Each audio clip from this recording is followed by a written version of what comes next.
Podemos sentar. Paz do Senhor para a igreja, amém? O pastor Douglas me convidou, eu sabia que era um dia imprensado de feriado. Eu falei, não, mas eu vou lá, vou prestigiar lá na sua igreja, vai ser uma alegria conhecer os irmãos ali. E ele falou sobre a voz. Tinha uma rádio antigamente, no século passado, chamada Rádio Relógio. Os mais antigos ouviram a Rádio Relógio. Ouviu? Tinha um camarada chato lá que falava as curiosidades, né? Você sabia? Esse cara sou eu. Eu que falava, cada minuto que passa é um milagre que não se repete. Rádio Relógio Federal, cultura e hora certa, minuto a minuto. Você sabia? Aí tem o toque do céu, o terceiro sinal. Também, o beija-flor bate suas asas 400 vezes por minuto, dando a impressão que está parado. Você sabia? Ninguém queria saber, 4 horas da manhã, não queria, mas eu tinha que falar, era pago para falar. A última coisa que eu falava no rádio era às 7 da noite. Não tinha internet, então as rádios sintonizavam a Rádio Relógio e eu tinha que entrar 7 em ponto e dizer, em Brasília, 19 horas. E todo mundo desligava, né? Inclusive você desligava, né? Eu lembro, eu sei. Mas a jovem guarda, a nova geração, me conhece de outro trabalho. A minha voz já entrou muitas vezes na sua casa para dizer versão brasileira Herbert Richards. Os desenhos animados, né? As placas dos filmes, vende-se, fechado, hospital, 5 quilômetros, bem-vindo à festa do Jack. Enquanto isso, em Gotham City, tem um que o pessoal volta no tempo. E na caverna do dragão. Desenho do Papaléguas, ninguém fala nada, né? Só bip, bip. Mas toda vez que o coiote compra alguma coisa, eu tenho que dizer armadilhas para Papaléguas. Avião supersônico para caçar Papaléguas. Armadilha. O coiote cai. Foi bom, foi um tempo muito bom. Eu louvo a Deus por tudo que Ele permitiu fazer com a minha voz, mas a minha maior alegria hoje é dizer, conhecereis a verdade e a verdade vos libertará. Saber disso faz toda a diferença, amém? Eu queria meditar hoje num texto. Eu sempre falei nos Salmos, eu me especializei em Salmos. Eu morei em Jerusalém, eu fiz a Universidade Hebraica e fiz a Moriá. E eu trabalhava com agência de viagem, eu trabalhava numa missão com o Caio Fábio na época, depois eu fui trabalhando com outras agências, com outras missões. Então muitos pastores conhecidos, famosos, nas primeiras caravanas que fizeram a Israel, eu fui como guia, porque por eu ter morado lá, era mais fácil ligar, era o quintal da minha casa, então eu já ficava no aeroporto de Tel Aviv, com a plaquinha Brasil, a caravana de brasileiros já vinha na minha direção, eu já embarcava nos ônibus e saía de Tel Aviv para Jerusalém e o tour. E como eu precisei morar lá por conta disso, eu falei, eu já estou aqui, a agência me colocou numa suíte do hotel Jerusalém Tower. Eu falei, não, eu estou em Jerusalém, vou morar em suíte de hotel, vou morar no kibbutz, eu quero morar lá onde botar o pé no chão, na terra, cuidar da horta. Enquanto não tem grupo, eu vou trabalhar lá, eu quero ver a cultura da época de Jesus. E fui estudando, fui me especializando. E eu ia falar sobre os Salmos aqui, mas eu preferi, nesse encontro de liderança, falar sobre o homem que escreveu a maioria dos Salmos. Os Salmos, eu tenho um curso na Batista Atitude, tem um link depois, se você quiser, tem 20 videoaulas, o curso se chama Salmos que Curam. É cura interior nos Salmos, porque quando você lê 1 Samuel, 2 Samuel, 1 Reis, 2 Reis, você toma conhecimento das batalhas que os reis, os comandantes, os heróis de Israel enfrentaram. Ali é o livro de Atas, você vê a narrativa da batalha, mas quando você lê os Salmos, você toma conhecimento das orações que esses valentes fizeram, na intimidade, coisas do tipo, Senhor, estou morrendo de medo, mas a tropa não pode saber. Senhor, me dá uma ideia, eu não sei para onde levar esse pessoal. Senhor, eu não sei. Josafá, o rei Josafá, tive medo, a única coisa que ele aguentou orar, estou com medo. Aí Deus levantou um profeta e falou, segundo Crônicas 20, né? Então Davi passou muito disso. Então tem um salmo, por exemplo, o Salmo 129, aleatoriamente, ele diz, muitas vezes me angustiaram, desde a minha mocidade, Israel que o diga. Desde a minha mocidade me perseguiram, mas não prevaleceram contra mim. Ele não estava queixando de uma dor que estava doendo naquele dia. Ele está queixando de uma dor que vinha doendo desde a mocidade. Acabou com a juventude dele, até que ele não aguentou mais e orou e fez esse salmo, e Deus virou a chave. Ele conta a história, como é que o Salmo 129 diz: eu não vou dizer o que eu passei, quer saber? Pergunta Israel, né? Israel que o diga. Eu vou dizer como é que eu saí disso, como é que a chave virou. O Salmo 124, não fosse o Senhor que esteve ao nosso lado, Israel que o diga, não fosse o Senhor que esteve ao nosso lado, os homens teriam nos engolido vivos. Ele diz o seguinte: como enfrentar as pressões da vida. O problema, ele só é problema quando ele é maior do que você, porque quando ele é menor que você, ele não é um problema. É alguma coisa que você sabe resolver, você vai resolver. Um imprevisto, mas que você sabe, é na sua especialidade, ou você tem dinheiro para pagar, ou você tem conhecimento para responder, então não é um problema. Foi um imprevisto, aconteceu, um evento, mas quando a coisa está acima de você, isso é um problema. E um problemão é aquele que está muito acima de você, que vai te engolir vivo. Aquela situação que a terra treme, o camarada não tem saída, parece que ele vai ser sugado para dentro do problema. O telefone toca, ele não deixa ninguém atende, é problema. É aquela história que estourou, é aquela situação que virou contra mim. Aquilo que eu mais temia me sobreveio. Eu só tenho medo até do toque do telefone. Um barulhinho no quintal à noite, um cachorro brincando com uma garrafa PET vazia. O camarada fica apavorado, tem alguém no quintal. E já está tão apavorado com a vida, que ele parece estar pedindo licença para viver. Então os salmos debulham isso e cura isso. Se você olhar o Salmo 139, por exemplo: Senhor, tu me sondas e me conheces, sabes quando me assento, quando me levanto. Começa assim, e termina dizendo: sonda-me, ó Deus, e me conhece, vê se há em mim algum caminho mau, e guia-me pelo caminho eterno. Começa pedindo para sondar e termina pedindo para sondar. O que acontece no meio é a vida. Mas se você perguntar para um astronauta o que é a sonda, ele vai dizer: é uma sonda espacial. Perguntar a um mergulhador, é aquela sonda abissal. Pergunta ao engenheiro, é a sonda que mede a vibração do solo. Pergunta ao médico, é o cateterismo. Mas no hebraico, o hebraico é tão poético que o verbo sondar no hebraico é virar a pedra no jardim. Minha mãe gostava de margaridas amarelinhas, e lá em casa, onde eu fui criado, tinha margarida, a gente cercava com pedra e pintava de branco, eu que pintava. Então ficava bonito na foto, né? Margarida amarelinha, aquelas pedras brancas, mas está limpinho. Vira uma pedra daquela, o que tem dentro? Um monte de bichinho, de minhoca, que não aparece para fora. O salmista está dizendo o seguinte: meu coração está muito bonito para fora, mas vira a pedra no meu jardim, vê aquilo que eu não estou vendo, vê se há em mim algum caminho mau, tira aquilo que eu não estou vendo e guia-me pelo caminho eterno. Agora, quem escreveu tudo isso que eu estou falando? É Davi. Se você ler comigo agora 2 Samuel 23, pode ficar sentado, reverentemente sentado, eu sei que você está cansado, e eu não vou usar 1 hora, amém? Glória a Deus. 2 Samuel capítulo 23, e você deixa a sua Bíblia aberta.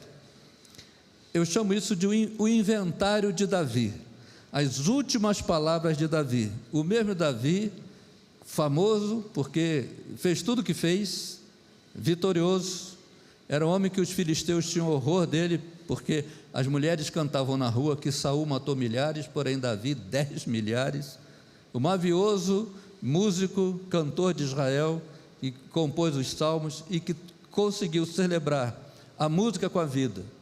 Quando lá em 1 Crônicas, capítulo 16, verso 7, quando ele organiza, eles estão lembrando, Crônicas é um escrito depois, né? Eles estão lembrando o que fez. Quando Davi organiza o saltério, ele encarrega Asaf e seus filhos de colocarem música no culto. Até isso ele mexeu, porque o culto era lido, era falado. Aí Davi falou: não, agora eu vou botar música. Lá em 1 Crônicas 16, verso 7, tem esse registro, que Davi mandou botar música. E ele mesmo já escreveu um salmo ali, já começa com esse. Agora, como é que viveu o homem que mais inspirou pessoas com salmos que curam. Aqui, segundo Samuel 23, as últimas palavras de Davi, é um inventário dele. O que um líder que tem uma boa equipe, ele escreve? Vê que Davi está velho, está idoso, mas ele não é um idoso amargurado. Ele não é um idoso que fala, ó vida, ó azar, eu sei que não vai dar certo, se eu não conseguir, a culpa foi de fulano, sabe, transferindo culpa. Foi fulano que atrapalhou minha vida toda. Davi não é esse idoso rabugento. Ele termina dizendo nas últimas palavras dele, do capítulo 23, de 1 até o 7, eu não vou ler, eu só vou resumir, ele disse assim, eu não fiz nada sozinho, eu tive, foi uma boa equipe. Então ele termina a vida exaltando a equipe dele. Ele diz, eu não fiz nada sozinho, eu tive uma boa equipe. E agora eu vou ler do 8 em diante, ele fala dessa equipe. Ele tinha 400 homens, o exército era muito maior do que isso, mas ele tinha 400 na sua escolta. Desses 400, ele tinha 30 que almoçava e jantava com ele. Desses 30, ele tinha 3 que ele abriu o coração. E ele vai falar disso aqui. Ele diz, eu não fiz nada sozinho, eu não vou para o túmulo levando a glória de tudo, eu tenho que dividir, eu tive uma boa equipe. E uma boa equipe está na palma da mão, sabia? Uma boa equipe está na palma da mão. A diferença dos dedos é que faz a perfeição da mão, né? Já pensou se a mão fosse toda de polegar? Era uma mão aleijada. Se a mão fosse toda de indicador? Era uma mão aleijada, né? A perfeição da mão está aqui. Uma boa equipe, preste atenção nisso, se você esquecer tudo que eu vou falar, lembra disso. Uma boa equipe tem que ter a humildade do mindinho, o compromisso do dedo da aliança. A aliança marca que é compromisso. A liderança do dedo médio, ele está entre todos. Saber para onde está indo e mostrar o caminho como indicador. E o polegar, que é mais destacado, é saber apoiar a equipe, ou abraçando ou elogiando. Apoiando a equipe. Você vê que todos os dedos das mãos, você consegue compromisso, porque o compromisso tem que ser de todos. Uma boa equipe, todos têm compromisso. Agora, os dedos têm tamanhos diferentes. Qual é o dedo mais importante da mão? Quem tem o melhor dom? Nenhum. E todos, porque de joelhos são do mesmo tamanho. Essa é uma boa equipe. Uma equipe de joelhos já tem o mesmo tamanho. E Davi fala aqui, verso 8, os valentes de Davi. São estes os nomes dos valentes de Davi: Josebe Bessebete, filho de Taquemone, o principal de 3. Ele brandiu sua lança contra 800 homens e os matou de uma só vez. Depois dele, Eleazar, filho de Dodô, filho de Aoi, entre os 3 valentes que estavam com Davi, quando desafiaram os filisteus ali reunidos para a batalha, quando os filhos de Israel já se haviam retirado. Ele se levantou e atacou os filisteus até lhe cansar a mão e ficar grudada na espada. Naquele dia, o Senhor efetuou grande livramento, e o povo voltou para onde Eleazar estava, somente para pegar os despojos. Depois dele, vinha Samá, filho de Agé, o Ararita, quando os filisteus se juntaram em Leí, onde havia uma plantação de lentilhas, e o povo fugia dos filisteus. Samá pôs-se no meio daquele terreno e o defendeu, e matou os filisteus, e o Senhor efetuou grande livramento. No tempo da colheita, 3 dos 30 chefes desceram à caverna de Adulão, onde Davi estava, e uma tropa de filisteus tinha acampado no vale dos Refaíns. Nessa época, Davi estava na fortaleza, e a guarnição dos filisteus estava em Belém. Davi suspirou e disse: quem me dera beber água do poço que está junto ao portão de Belém? Então aqueles 3 valentes romperam pelo acampamento dos filisteus, tiraram água do poço junto ao portão de Belém e a levaram a Davi. Ele não a quis beber, mas a derramou como libação ao Senhor e disse: longe de mim, ó Senhor, fazer tal coisa. Beberia eu o sangue dos homens que lá foram colocando em risco a sua vida? E assim não a quis beber. São estas as coisas que fizeram os 3 valentes. Também Abisai, irmão de Joabe, filho de Zeruia, era chefe de 30. Este, empunhando a sua lança, atacou 300 homens e os matou. E tinha nome entre os 3, mas ele era mais nobre do que os 30 e se tornou o chefe deles. Contudo, não chegou aos primeiros 3. Também Benaia, filho de Joiada, era homem valente de Cabzeel, e realizou grandes feitos. Ele matou 2 heróis de Moabe, desceu numa cova e nela matou um leão no tempo da neve. Matou também um egípcio, homem de grande estatura. O egípcio trazia na mão uma lança, mas Benaia o atacou com um cajado. Arrancou a lança da mão dele e o matou com ela. Estas coisas fez Benaia, filho de Joiada, pelo que teve nome entre os primeiros 3 valentes. Era mais nobre do que os 30, porém não chegou aos primeiros 3. Davi o pôs sob a sua guarda. Amém. Até aqui. Davi, ele exalta 3 camaradas que tinham aptidões que ele não tinha. Um bom líder reconhece pessoas que têm dons que você não tem. Ninguém tem todos os dons, a glória a Deus por isso, mas não tem ninguém sem dom. O Espírito Santo concede dons a todos, mas ele não dá todos os dons para um, senão essa pessoa vai ficar como? E o bom líder é aquele que reconhece, olha, eu sou bom nisso eu não sou, então eu prefiro alguém que seja bom nisso para me ajudar, para compor a minha equipe, esse ministério plural, essa equipe. E ele já exalta o primeiro deles, que é Eleazar, filho de Dodô, verso 9. Ele diz que o Eleazar lutou muito, e diz o texto assim, depois dele, Eleazar, filho de Dodô, filho de Aui, entre os 3 valentes que estavam com Davi, quando desafiaram os filisteus, ali reunidos para a batalha, quando os filhos de Israel já se haviam retirado. Veja, quando os filhos de Israel já se haviam retirado, eles estavam marchando contra os filisteus, teve algumas batalhas de Israel, muito interessante, quando Israel tinha 10.000 soldados, era muito para aquele povo, e eles foram contra os filisteus, marchando. Quando chegaram na colina, os filisteus tinham 100.000 soldados, 10 vezes mais, e eles lutaram, oraram, aí Deus operou, e Deus fez aquela coisa toda, botou tumores nos inimigos, e Deus foi fazendo milagres. Um outro episódio é quando, na única vez que todo Israel se uniu e deu soldados para Davi, então eles foram com 100.000 soldados, mas quando os filisteus souberam, fizeram aliança com os sírios e com os egípcios, e quando eles chegaram, tinham 1 milhão de soldados, era muita coisa. Então os filisteus se uniram a outros povos. Davi conhece bem essa história, e Davi faz o seguinte: a minha vitória não está na minha espada, está no nome do Senhor.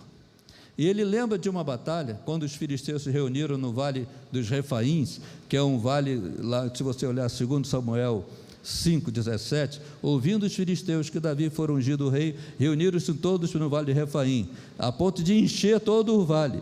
Pelo que Davi, quando ouviu isso, desceu à fortaleza e consultou o Senhor: subirei contra os filisteus, entregar Moisés nas mãos? Deus disse: sobe, porque certamente entregarei os filisteus nas tuas mãos. Davi subiu e desceu o morro contra os filisteus e disse: rompeu o Senhor as fileiras inimigas diante de mim, como quem rompe água. Ele disse que foi como uma criança passando na poça d'água depois da chuva.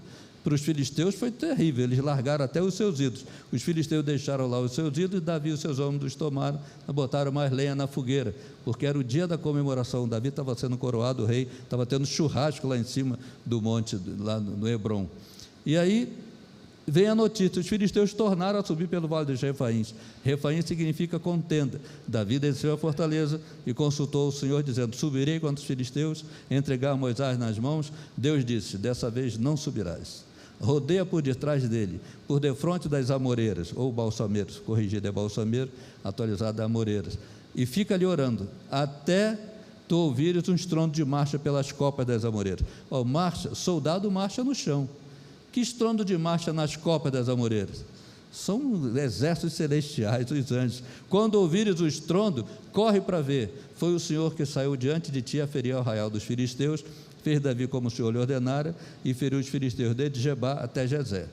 O território todo de Davi, essa foi a última batalha que os filisteus tiveram com Davi. Depois não teve mais, até hoje, depois dessa batalha, não tem nenhum descendente de filisteu no mundo. Eles foram erradicados nessa batalha.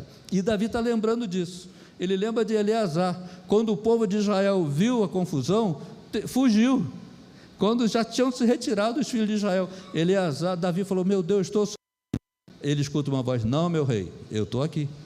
Ele olha Eleazar, Eles fugiram, mas nós vamos enfrentar sozinhos. Davi diz que Eleazar lutou tanto, ele foi matando tanto filisteu, 800, ele vai matando. No final da batalha, ele não consegue largar a espada, teve cãibra. A espada e o braço virou uma coisa só. A mão ficar, até lhe cansar a mão, é o final do verso 10, ele se levantou, atacou os filisteus, até lhe cansar a mão e ficar grudada na espada. Sabe aquela coisa, braço e espada era uma coisa só? Ele não tinha assim uma vida cristã e uma vida secular, como alguns crentes, né? Domingo, tá bom, depois do culto, amanhã começa minha vida normal. Qual é que é a vida normal? É uma vida só, não tem uma vida de crente, uma vida secular. Quando eu preguei isso uma vez, sobre manejar bem a espada, eu fiz um paralelo com a armadura de Deus em Efésios 6. Já reparou que todas as peças são de defesa? Capacete da salvação, couraça da justiça, bota da pregação do evangelho e escudo da fé, é tudo de defesa. A única peça de ataque é a espada do Espírito, que é a palavra de Deus.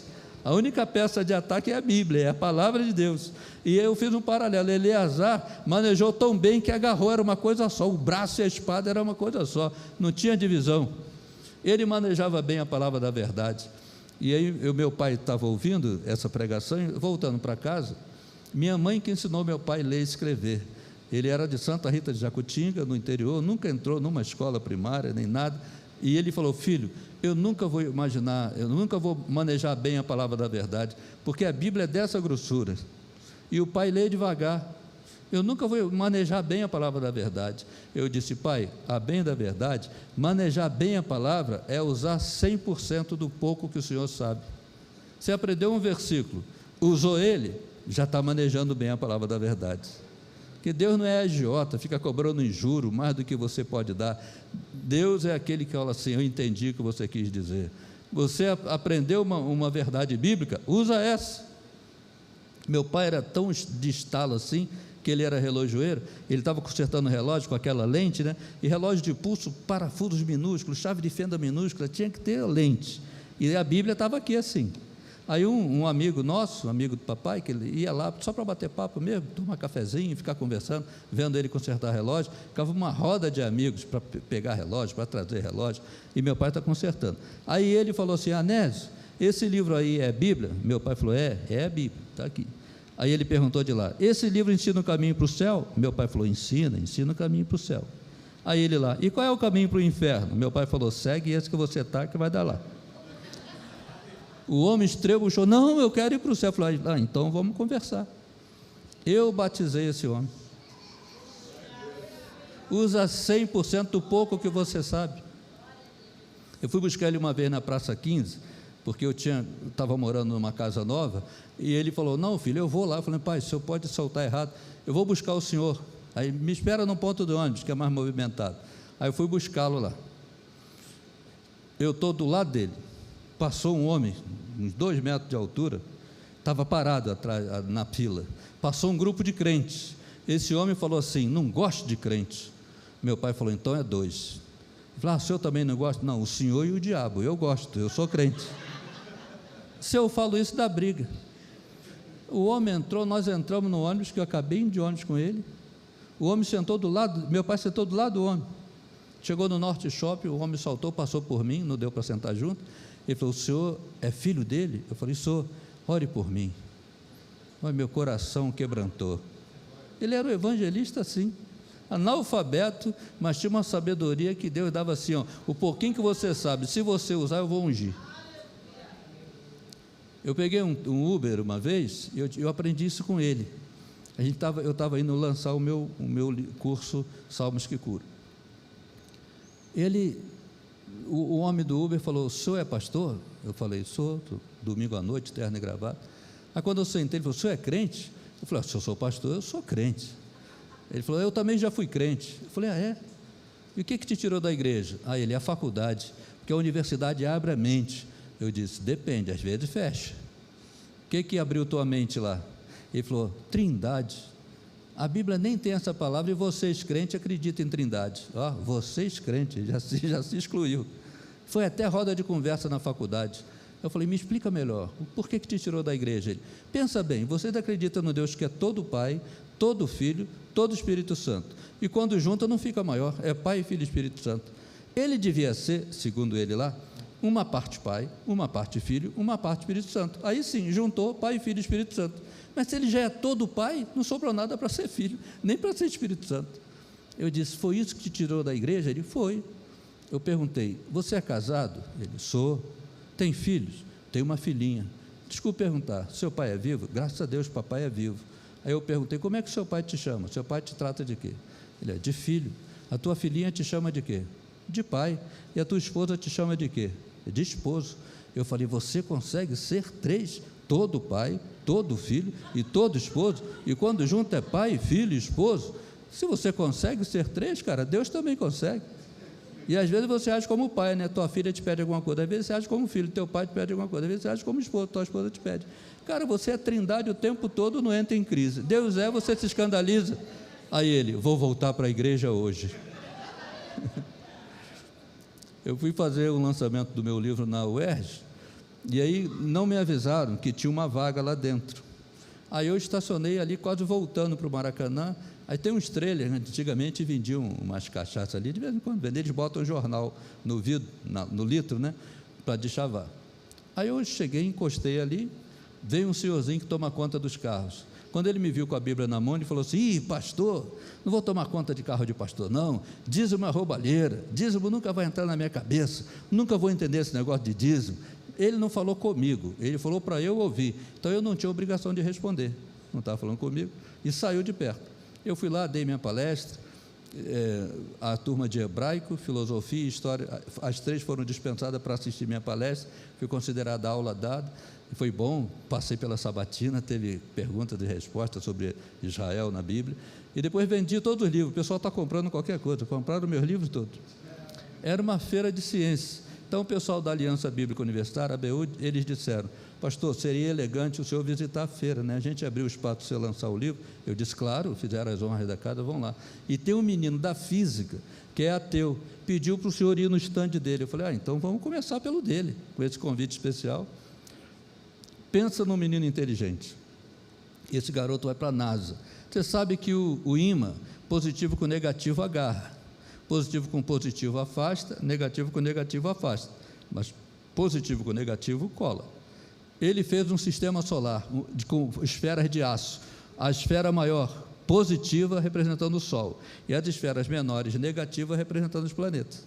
Então, a positiva atraía as pequenininhas negativas. Só que as pequenininhas negativas estavam em aros de aço positivos. Então, o aro queria afastar do centro. A pequenininha queria vir para o centro. Ele deu um toque, aquilo ficou rodando sem atrito. Ele falou, está vendo aí, pastor? O universo não precisa de Deus. Ele tem suas leis. Ele roda sozinho. Ficou um silêncio igual esse. Aí eu fiz uma oração que Deus sempre ouve. Socorro, Jesus.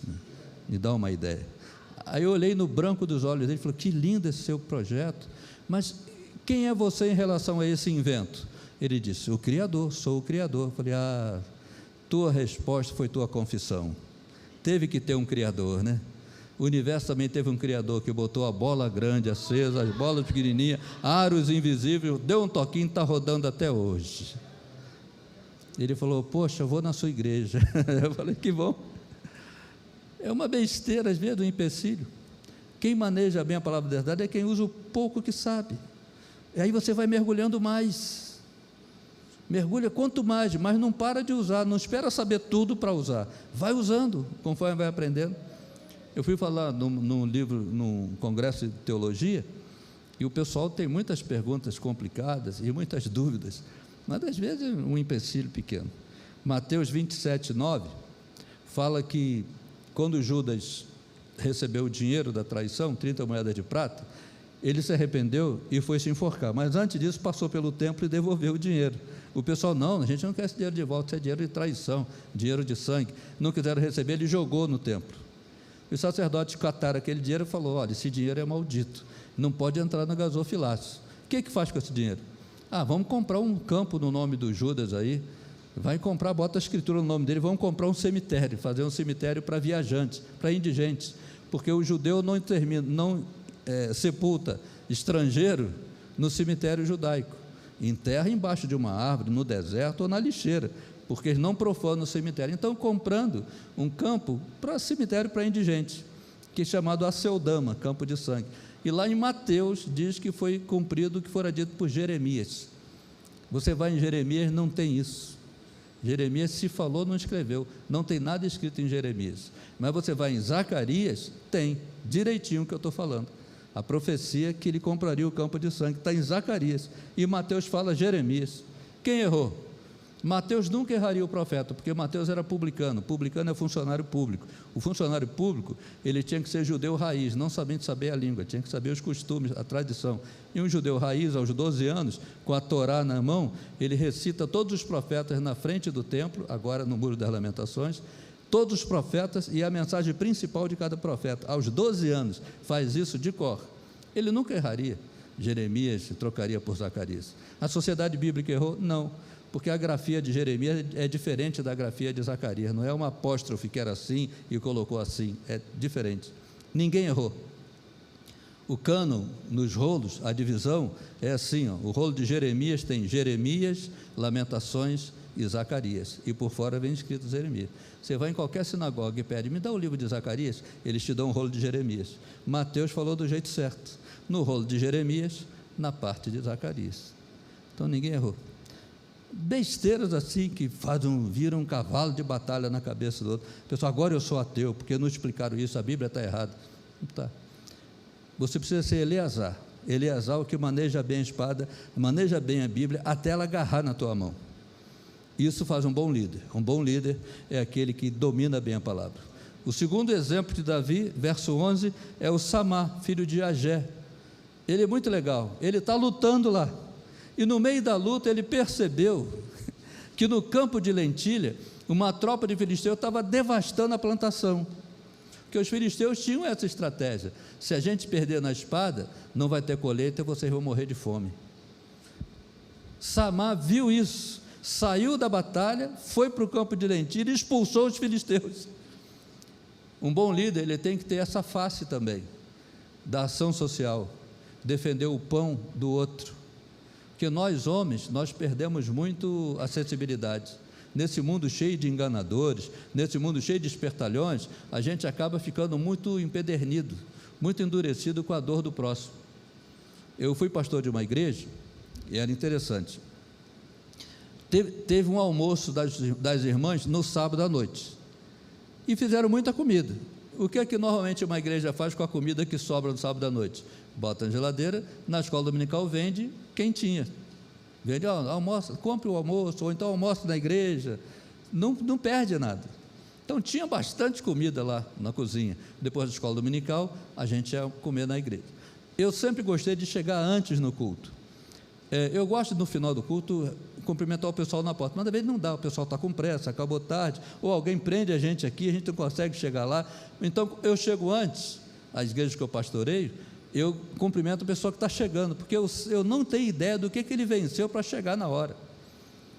Perdeu um ônibus, ou o ônibus enguiçou. Eu não sou um pastor que vai falar, essa hora? A hora é 9. Eu não sei o que ele passou para não chegar na hora. Então eu falo, parabéns, obrigado por você ter vindo. Que bom que você veio, que bom que você venceu tudo e chegou. Aí chegou o mendigo, e um diácono estava comigo, do meu lado. Aí o mendigo, à noite, o diácono estava, nós jantamos na mesma mesa, e aí, aqueles assuntos que a gente vai trocando, fala de futebol, fala de política, fala de alguma coisa, depois ele falou, amanhã eu vou fazer compra, eu tenho um macete, pastor, eu almoço antes de fazer compra com a minha esposa, antes de ir no mercado eu almoço. Falei, por quê? Para não comprar besteira, que se eu for com fome eu compro besteira. Acabou, eu não raciocino, se eu tiver com fome eu não raciocino. Falou aquilo, nem liguei, não fazia parte. Quando chega o mendigo fala, tudo bem, pastor, tudo bem, como vai? Tu vai assistir culto? Eu estou com fome, me dá um prato de comida. Aí eu falei para o diácono, vai lá na cozinha, por favor, pega um prato de comida. Aí ele falou para o mendigo, depois que você assistir o culto, eu te dou a comida. Eu falei, cara, ontem você falou que com fome você não raciocina. Para fazer compra no mercado você tem que comer porque você não raciocina. Você quer que o mendigo assista o culto com fome? Ele vai prestar atenção em alguma coisa? Ele falou, mas se ele estiver me enganando? Eu falei, se ele estiver enganando, a gente perdeu um prato de comida, mas se ele estiver falando a verdade, a gente vai acertar com o defensor dele. Aí ele deu a comida para o homem estava com fome de verdade, 9 horas da manhã já estava com fome, só faltou comer o alumínio, de tanta fome ele lambeu o alumínio, assistiu o culto todinho, no apelo veio à frente, o nome dele é Jonas, depois eu encontrei na rua, chamei ele pelo nome, Jonas, ele, o senhor chamou pelo nome? Há anos que ninguém me chama pelo nome, ele tem um apelido da rua, me senti bem de ser chamado pelo nome, e eu batizei esse rapaz. Nós, homens, ficamos muito duros para a dor dos outros.